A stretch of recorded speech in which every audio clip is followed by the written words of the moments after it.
Welcome back to the morning show here on Arise News. Now, the historic summit that took place in Singapore between North Korean leader Kim Jong-un earlier this morning when he met with U.S. President Donald Trump in Singapore, they signed a document requiring North Korea to scrap its nuclear program. Trump said it was very important and pretty comprehensive, and that he and Chairman Kim were both very honored to sign it. Mr. Kim referred to the meeting as a historic meeting and that they had decided to leave the past behind. Trump also said he will invite North Korean leader to the White House in the future. Wow, this is very impressive. Well, joining us to discuss this is our correspondent, Dan Warren. Dan, it's great to have you back on the show. Now, tell us, for the layman man, for the man who doesn't really understand what signing these documents actually means, nuclear weapons.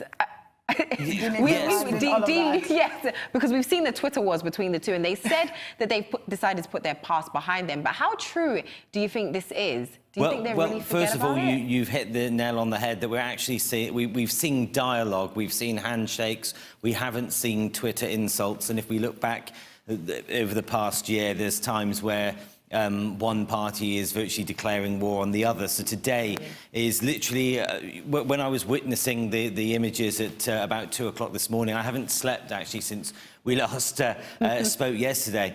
And you can just tell where a moment where this will go down in history. And Donald Trump, when he was voted in 2016, people said, you know, this is a man that's going to make the world dangerous. He's going to have his button on the nuclear arms of the United States and will declare war. And today we're seeing essentially the beginning of the end of the Korean War. And basically the North have said that they are committed to denuclearization, although we don't have the full detail of what exactly in terms of time frames and in terms of cost, because as our Chief Correspondent John Cookson, who's in Singapore, was saying this morning, that we're talking $3 or $4 trillion that's going to cost to actually collapse and dismantle their nuclear setup.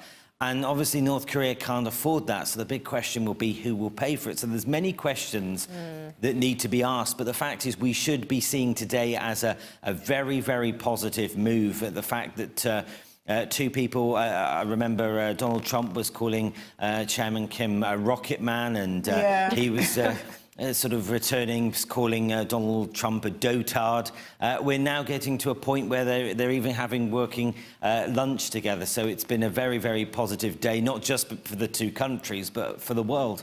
Very sorry there. Yes, and I know we have a clip of the statement made by Trump, if we can get that on. And we're very proud of what took place today. I think our whole relationship with North Korea and the Korean Peninsula. It's my honor today to address the people of the world following this very historic summit with Chairman Kim Jong-un of North Korea. We spent very intensive hours together, and I think most of you have gotten the signed document, or you will very shortly. It's very comprehensive. It's going to happen.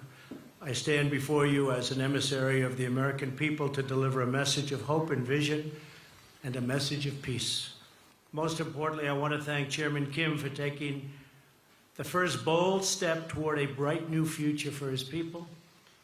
Our unprecedented meeting, the first between an American president and a leader of North Korea, proves that real change is indeed possible.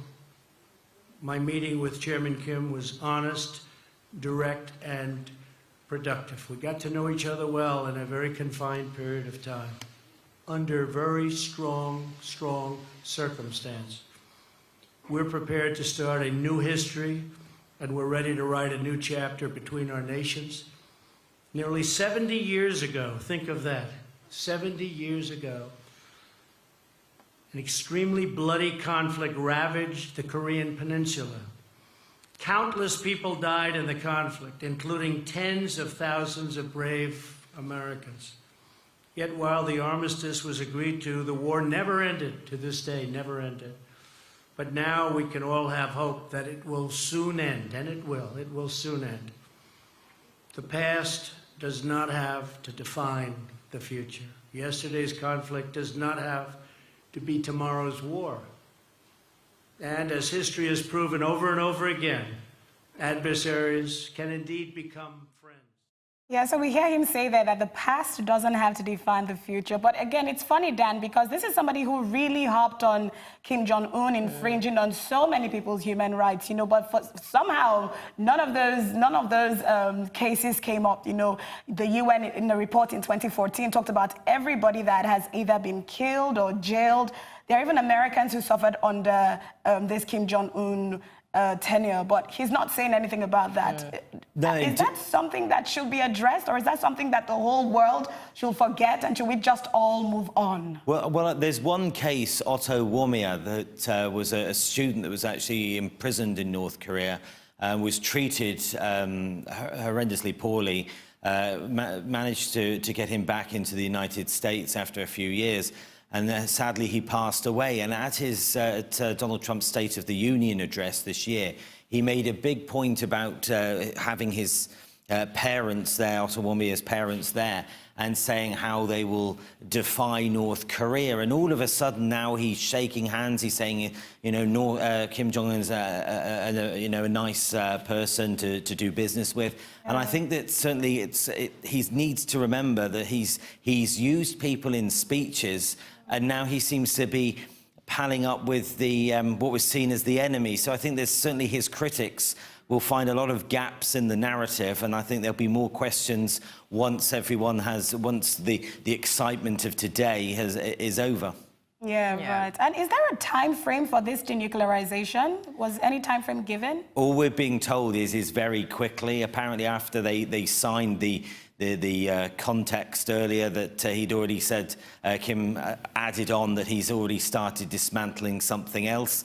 So I would imagine it'll be very quickly, and I certainly think the United States won't allow delays. I think if there's time frames starting to be published, the United States will certainly make sure they adhere to that. Otherwise, I think we'll end up doing a complete U-turn. Yes. Well, thank you, Dad. Thanks, quickly, Dad. Dennis Rodman, the former NBA star, who had issues when he met Kim a few years ago, said Kim has a big heart, and he's just a big kid who wants to see the world. Yeah, they're quite pally, aren't they? Yes, he's invited him to a couple of his So I guess he's not as bad as everyone says he is. I think one thing is he's going to become a bit more of a global celebrity. You could see that when he was going out taking selfies. Yeah. There's certainly a trend developing on Twitter and social media. So I think we'll certainly be seeing a more human and the real Kim Jong-un very soon. The real Kim Jong-un. Well, thanks, Dan. Thank My you. pleasure. And that brings us to the end of the morning show today. Thank you so much for watching from the entire morning show team here in Lagos. All that's left to say is enjoy the rest of your morning and, of course, the rest of your day. Goodbye.